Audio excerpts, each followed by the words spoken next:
To get us started, like I said, I'm very curious.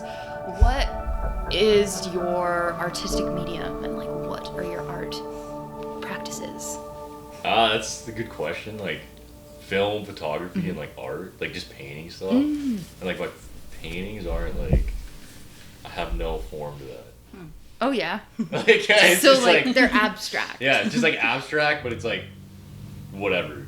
Yeah. Neat. Like it's That's like cool. And like when I like name them, I just kind of name them like how I'm like feeling at the time that I like painted it. Yeah. My mom's an abstract painter, Yeah. and like that's her process too. It's like however you feel. It's like that should be the name. Yeah. Yeah. Yeah. What was the... So, because that's cool, like the three things that kind of go around. Like, what was the first thing that you kind of found yourself going into in like the art worlds? That's a good question. Like I started like film photography when I was like 14. Oh, Like, interesting. yeah, That's like- kind of a unique hobby or activity or passion for a 14-year-old. Like Yeah. film photo, like Yeah, rolls. yeah. Yeah, Yeah, well, it's just like because my dad, so I'm like really lucky. And like he has like a Minolta camera and like nice lens, like a few lenses, and like I just like asked him, I was like, could you show me how you like took these? And he's like, you gotta see this. And then he like opened this thing, this bag that I still use, Yeah. and it had like all this stuff in it, and it had like some Kodak Gold 200, like expired, like super expired, Yeah. like from the 90s or something. So yeah, just super lucky to have that. And like he has like some of the photos that he took in India, like wow. on the wall, Wow. and he was like my age when he took them. So I'm like, That's really cool. yeah, I think that was like the thing that like started it. And then like I took a hiatus from doing that just because like I don't know, it just wasn't like, I don't know, I just didn't do it for a while, and then it came back hard. So like you went digital. Yeah, Like, so I still yeah. What was that like? I still use film quite a bit, but I just like, if I'm doing like a client photo shoot, film can get kind of expensive.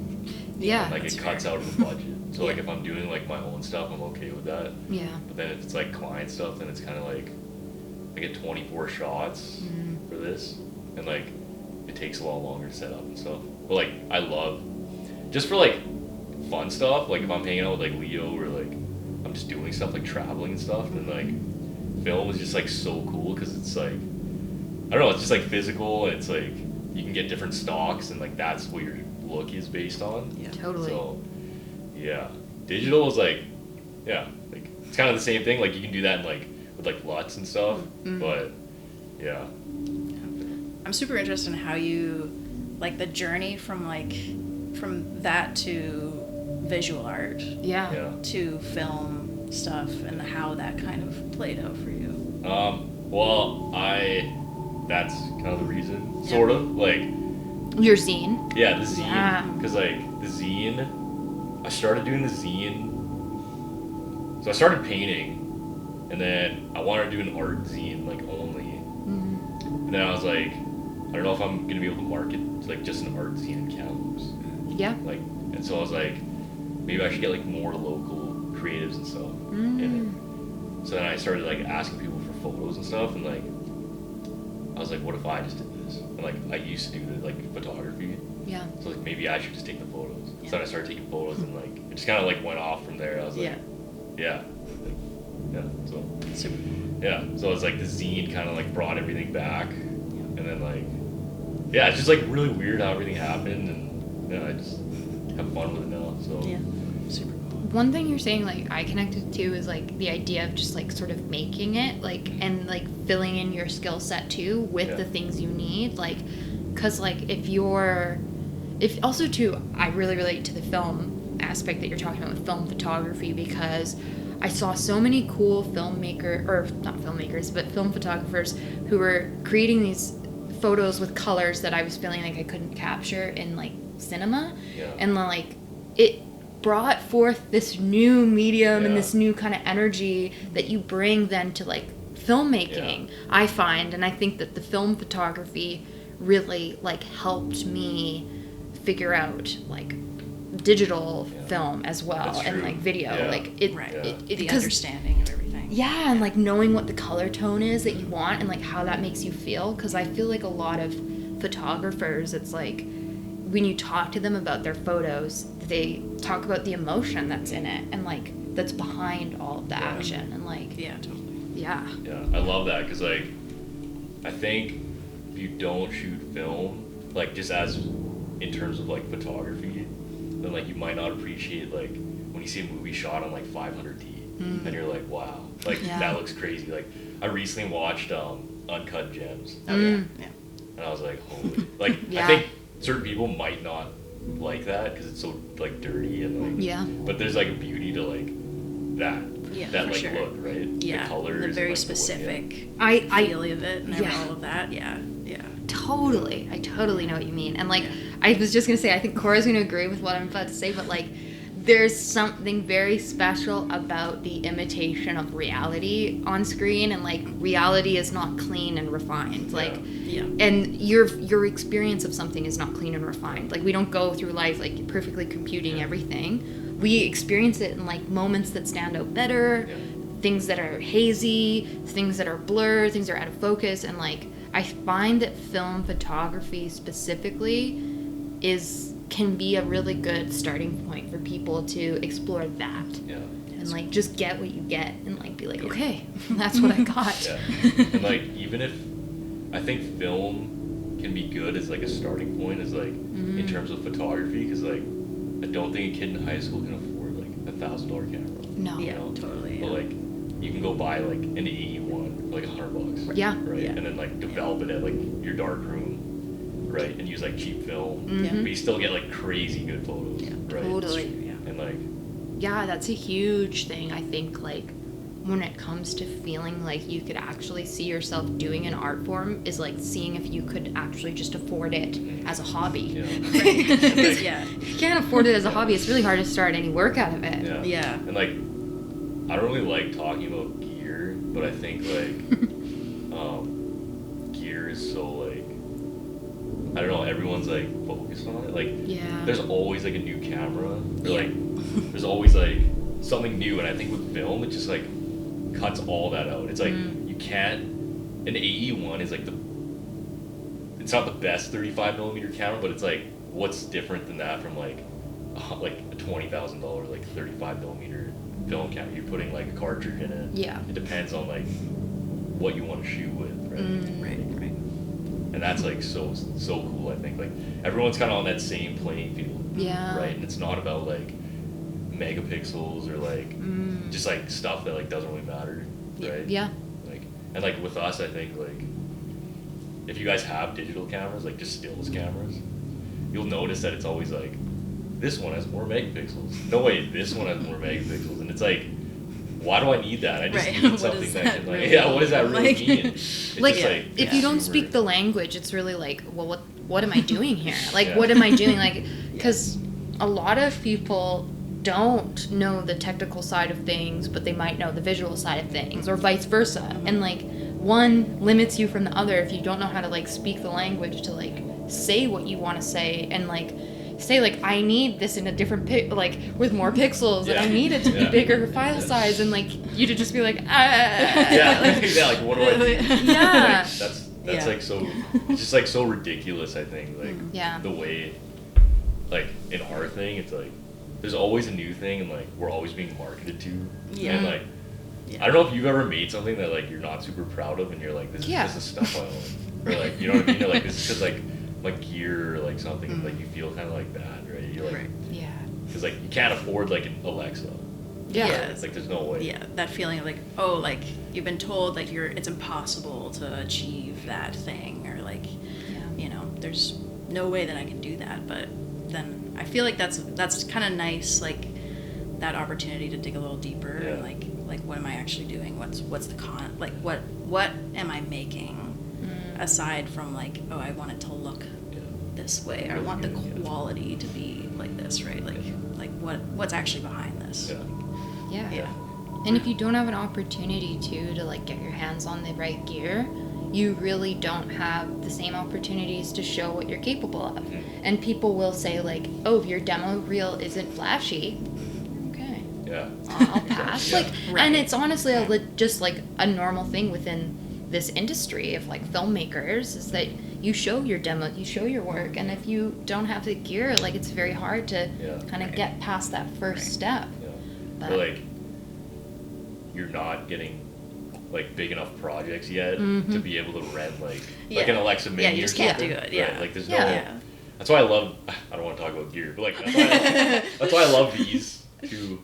Yeah, we have the same camera. Yeah, it's an unnamed camera, but shall remain nameless. Yeah, no, but it's like the good one for its value too. Yeah, it's like, exactly. Like you don't. I feel like with this unnamed camera, it can do things that an Alexa could do, or similar, sort of, but like way cheaper, $1,000 cheaper. Yeah, and I feel like this is like something that. This is like something that just blew me away because it's like, it's not, the company itself is not trying to sell you something like new all the time. Like they're still marketing like their old stuff, and I think that's really cool. Yeah, definitely. I think like, okay, I have a question for us. Yeah.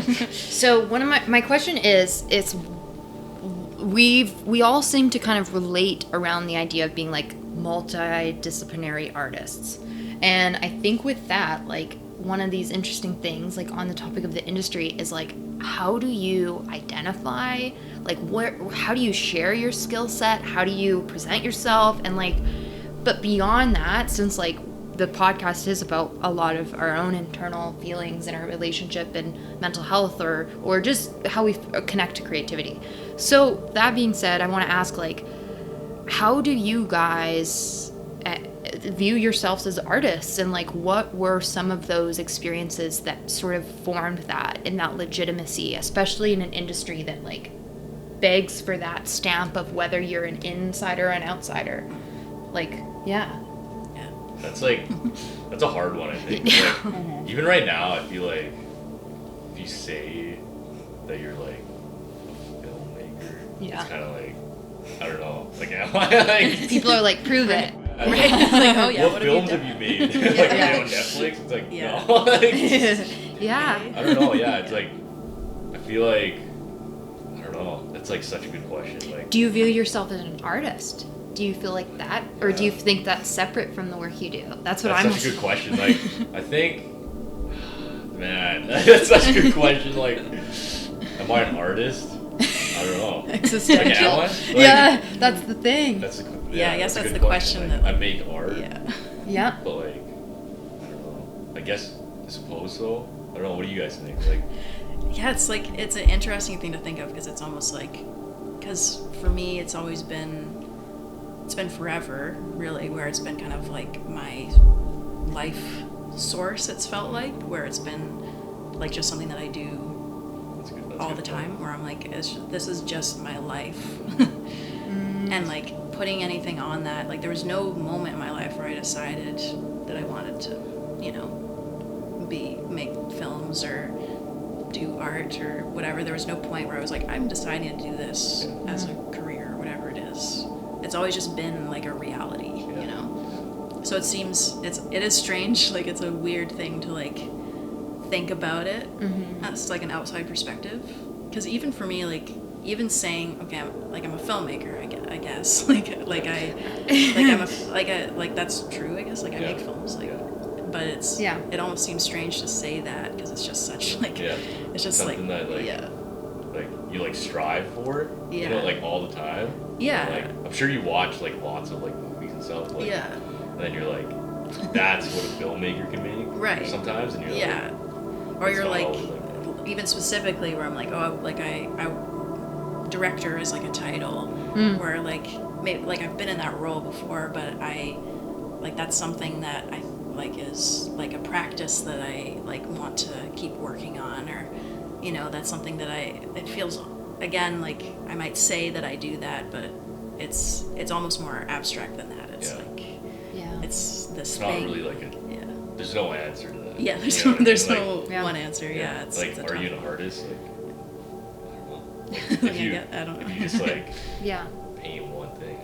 I guess like, does it matter? That's also my follow-up question. Like, it doesn't matter. I guess that's a thing. Yeah. Like, is your kind of title within the arts community for me, like, it always feels like I do improv, and sometimes I'll say, like, instead of saying I'm an improviser, I'll say I'm a comedian. And because when I say I'm an actor, people get, like, I mean, I am an actor too, like, but that's a separate thing. Like, that's not my improv. Not like your thing. Yeah. But then when I say I do improv, it's like, or I'm an improviser, people are like, oh, right, so, like, you've got, like, a couple friends that you guys do some little make-em-ups in your yard. And that, like, and then you're like, well, it's more than that. But it's like, does it matter if it's more than that? Yeah. Because, like, even if it was make-em-ups in my yard, That's like, also cool. Yeah, like, that's totally fine. Like, yeah. Yeah, I guess that goes back to, like, the question of, like, what does it actually mean to be, like, an artist? Like, anybody, actually, like, to other conversations we've had, like, where everybody is an artist in some way. like, everybody is that. Like, we just put different, like, images on, like, what that means, but, like, and, like, it's, like, funny, because, like, this question is, like, this is kind of why, like, I'm under the Fujiko. So, like, I feel like that's, because it's, like, something that I can, like, put work into, but it's not, like, it's not DJ, you know, So, but it is DJ, in a way, right? It's, like, it's, like, almost like a stage name for, like, musicians and stuff, or, like, whoever. It's just, like, it's, like, it's its own entity, right? It's, like, this thing that exists. Yeah. Like, the flux of everything. I'd actually be really curious to hear more about that, because, like, I don't know too much about Fujiko, like, and, like, what you do and how that is formed for you, like, where that came from. This is a weird one. So, like, 3 years ago, I was, like, in university. I'm still in university, like, I was in, like, first year, I think. And I was sitting at a table with a bunch of guys, and this was, like, when, like, that whole, like, cringy Supreme streetwear thing was going on, right? And, like, I was like, oh man, like, I should, like, print shirts. I should, like, screen print stuff. So, I, like, thought of that, and then, like, I was sitting at this table, and then I told, like, these 3 guys, I was like, what do you think of this? And they're like, what? They're like, that's crazy, man. Like, what are you gonna call it? And then there's this guy with this Japanese last name. I'm not gonna tell you the whole last name because I don't know. But yeah, he has a Japanese last name, and I was like, I said his last name, and then I was like, no. And then I was like, Fuji, and I called it Fuji Streetwear Co. And I was working with one of my buddies on that. We were, like, making clothes and stuff, and so this has been, like, a long time coming of, like, finding, like, what I actually want to do with this. And from clothing, I went to, like, painting, and I still paint, but I love photography, and I love filmmaking, and I think filmmaking is, like, this thing that, I don't know, it's, like, hard to explain, like, when you make something, and, like, you're, like, grading it, and you're editing it, doing the sound, and you're like, this is crazy, like, this is awesome, like, with stills, like, I don't get as much fun, like, all the time, but, because you can kind of see what it is, like, right there, but, and then, like, now, doing filmmaking, so, Very cool. I love filmmaking, so. I mean, like, us too, like, I mean, and I don't mean to be like, us too, and then speak for you, Kora, but, like, it's a lot of my film experiences are with Kora, because, like, when all the films I make or have made are with Kora. Like, the only other times I've been a part of other projects are, like, if it's for writing, like, I've written on other things, and then I've acted. But, like, whenever it's behind camera and planning, so it's, like, I always think of Kora when I think about that. And I think for me, like, one of those magical things, like, during filmmaking and that process that makes you appreciate it is, like, when you're on set, and, like, there have been times where it's just, like, are you freaking seeing this? Like, this is the thing. This is the thing that we've been talking about. Like, because it's not like the set or being on set necessarily is the be-all, end-all. There are other parts of the process that are amazing, but, like, when you're on set, it's, like, almost, like, in the eye of the storm. You're like, yes, like this is the script we keep talking about and dissecting, and yeah, that's the magic of like doing, like, I mean, I think it exists in any type of film, especially when you've poured so much into it, and like those moments where you're like on set, and especially with a story that like means a lot, or a moment or a scene, and you're seeing it, you're like, it's alive, it's there, it's real. You're seeing the shot that you've been thinking of for 5 months. And it's actually there. And it looks good. Like, oh my god, like this is absolutely, like this is incredible. These are the moments. A name camera. I don't know if you guys do this. You can put like a look as you're filming, and you're like, yeah, it's true. Cool. Super cool. Yeah, like I filmed this thing for a client and friend. It's like a writing thing. I don't know if you guys saw that. Like yeah, very cool, yeah. And I was filming that, and I showed him. He was very happy, and it like, I've known him for a long time, so it just felt really good to like, you know, kind of do that for someone, and then, like seeing them, because like I was there when I showed him, and he was like, oh my god, like the way you put that light there was crazy. And I was like, well, like there's like small things like that, right? Yeah, and it like, it blows your mind to see a reality that is so heightened that like sometimes if you're doing like client work too, it's like they were there and they're like, I didn't see that. Yeah. But like you grabbed something that's Yeah. like special. Very cool. Yeah. I'm interested, like talking about more like the mental health side of things and like creativity, because there's so many things like you've done, like so many creative different things. Like, what if you think about like moments and like mental health, or like if you're overwhelmed, whatever the moment is, like, is there anything that you kind of gravitate towards in terms of like a creative outlet?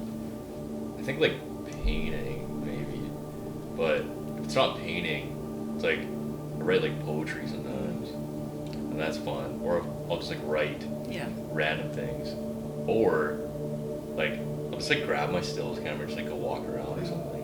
I'm like feeling like some weird way, and just like that stuff isn't seen by anyone, but it's just like for me.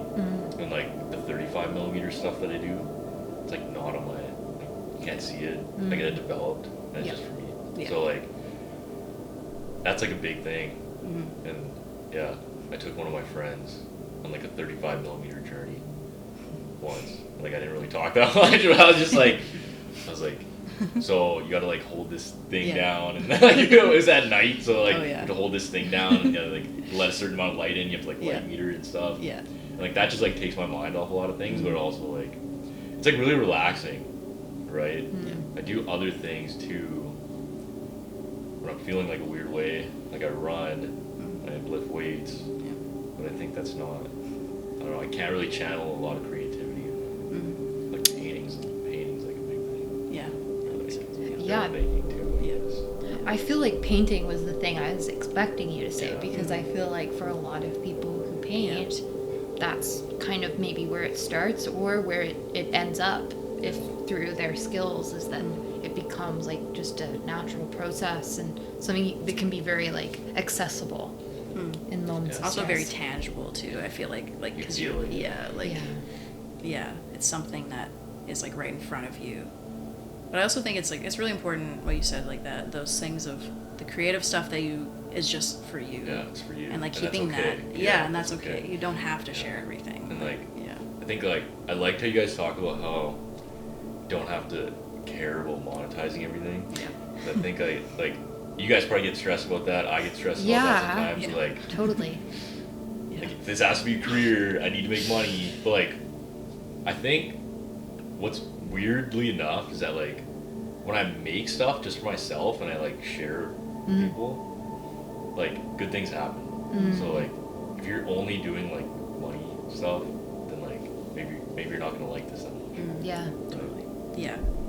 Yeah, that feeling of it being like genuine and like real, and it doesn't always have to be like this type of project or this thing. And like even if you're sharing it, you're not sharing it, or you're sharing it with one person, you know, sharing with several, like it could be all these different things. Like it's meaningful when it's real. Yeah. And I think it's hard not to get caught up in like wanting to get paid all the time, right? It's very hard.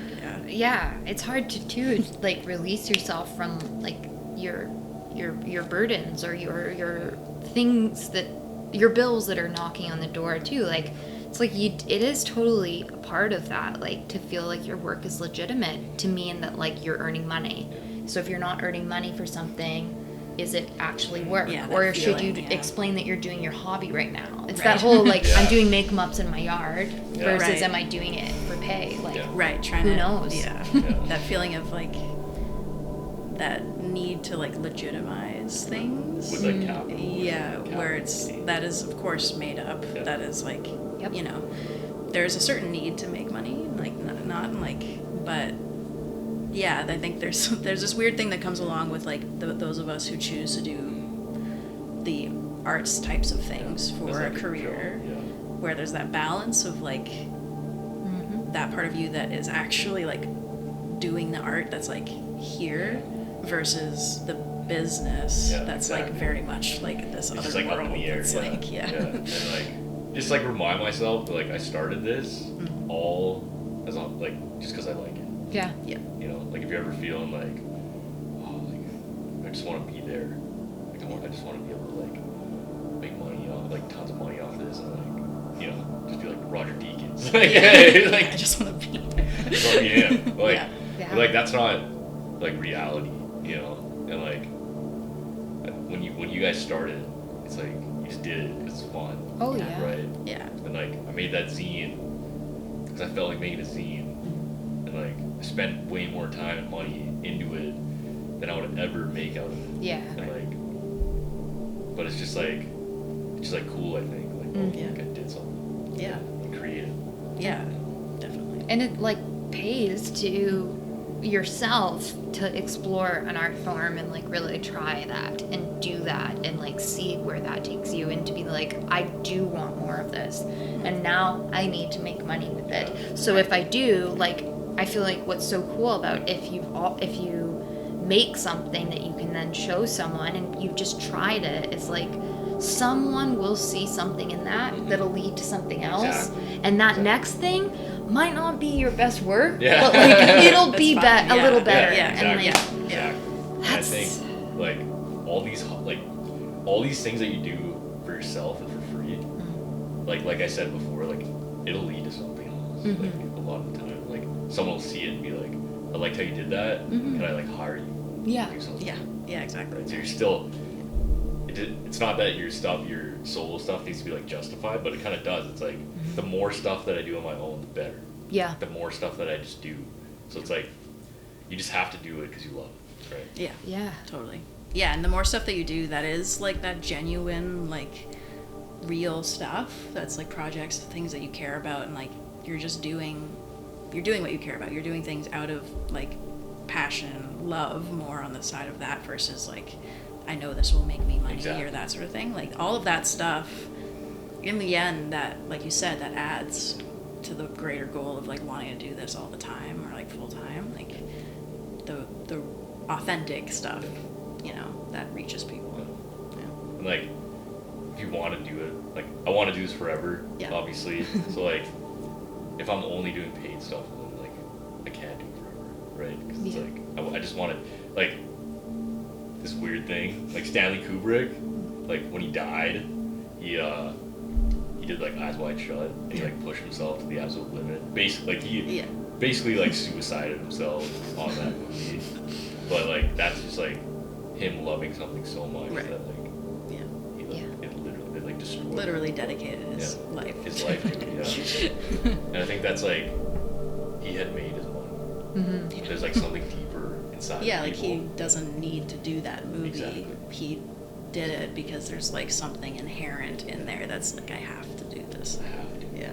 Yeah, and like if we do look at commercial industries, like they need, as they are currently, they need to see that your creativity is a good investment.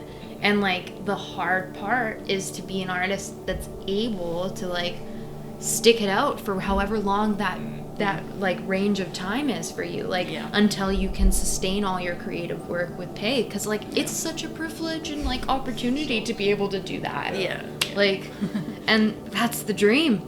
Like and it's like, I don't know if you guys get like this, but like if you're ever like getting paid for something and you're like filming, you're like in your head you're like oh wait, I'm actually doing this. like you're like at a stage where you're kind of like doing what you've been wanting to do for so long. And like it feels like I feel like euphoric, like I'm like, whoa, this is super like, cool. so awesome, like, and like I don't know if like clients and stuff maybe like understand your excitement for the project, but you're like, this is so crazy, but you don't want to get all like crazy. Like, I love this. Or like you get that like one shot, like you said that you've been wanting, and then like inside. Just like go crazy. You go crazy and like you're super excited. And and that's like that internal excitement is like what keeps me going. And like definitely found that when I started like Fujiko, I kind of had something like, it sounds like corny the way I'm gonna say this, but like I was like lost and like I feel like I found myself within like this art, right? And I feel like now I know what I like love. And like now I know what I want to do forever. So that's true. I think like the one question then that I'd like to ask you guys, and I'll answer too, as we kind of like end this, I feel like one thing that we've been connecting on is that that kind of like drive that makes you keep going, and like that drive to create, and that drive that allows you to like try to keep working. And like, what is your advice for someone who's an artist, or maybe it's yourself, like when you're starting out, like, but for someone who's an artist, if they don't really know where to go, or they don't really know if they can sustain that creativity, I think like for me, I would say find other people like you, because, and that can be online too for some people, and for some art forms that's really awesome, but like you can find other people who can relate. They can sort of make you understand that like progress doesn't happen always overnight, and like it happens looking back at the last 5 years sometimes. I know, It's like I know it's gonna be like a slow process, but like you just gotta keep like hammering at that like all the time and enjoying it too. It's like I feel like once you're at a place that you're like happy with, I guess, you probably look back and be like, what? I don't know why I was so worried about whatever, being here, or even just like you guys right now, like when you first started like everything, you're probably like, oh, there's no way like someone's even gonna pay me for this, but then now you're like, oh, like it does go, but then now you want like more, right? It's like, you know, so maybe when you're like at a certain stage, you're gonna want more, and then like you might just hit a stage where you're just making money, and then you're like, I just want to do like art, right? Like I don't have to worry so much. Yeah, I'd say like finding, because that thing of like you're not alone. You're like, even though these things feel sometimes very isolating, you're like, there is a community for you. There are people who are in the same boat, and that thing, like, we're not competing against each other. We're meant to collaborate and work together. We're meant to travel the same path because there's room for everybody. And like that feeling of like you can create this like community of people who are all like have that love and passion, and like that's really special. And I think that's something that I would tell myself, like as a younger filmmaker, or as a younger artist, whatever, like younger person, is that like that community exists, and those people exist, and like they will be there to help with that feeling of like being kind of alone in that journey. And it's like nice talking to you guys, because we're all like doing the same thing. I mean that's what I love about like the like all the money stuff is like all like out there, but I'm like in my mind I'm always like, I will drop everything for like these collaborative like projects, like the things that is like, this is really, I don't know, that's at least in the film world, like I feel like this is what it's all about, like the collaboration, like you know, when we're actually talking about like the process of film, like the ability to like work with other people and like find other people who feel similarly in these ways is like very, very special. It's very cool. I work a lot off like other people's energy, and like you guys like seem really into it, so like I feel like that's great. Like it's kind of making me excited. Nice. Yeah. That's great. That's good. Yeah. Meeting like people that are just like so excited to just like do stuff. Yeah. And that like gets me up in the morning. Yeah, that's You know. Yeah. I mean, likewise, like that's why we started this podcast as like exactly. to talk connect about. with people and talk So about awesome. that stuff. Yeah. Nice. Well, thanks. Let's Yeah. wrap this up. All right. Yeah. And Thank you so much. Yeah. for Thanks joining for us. having me.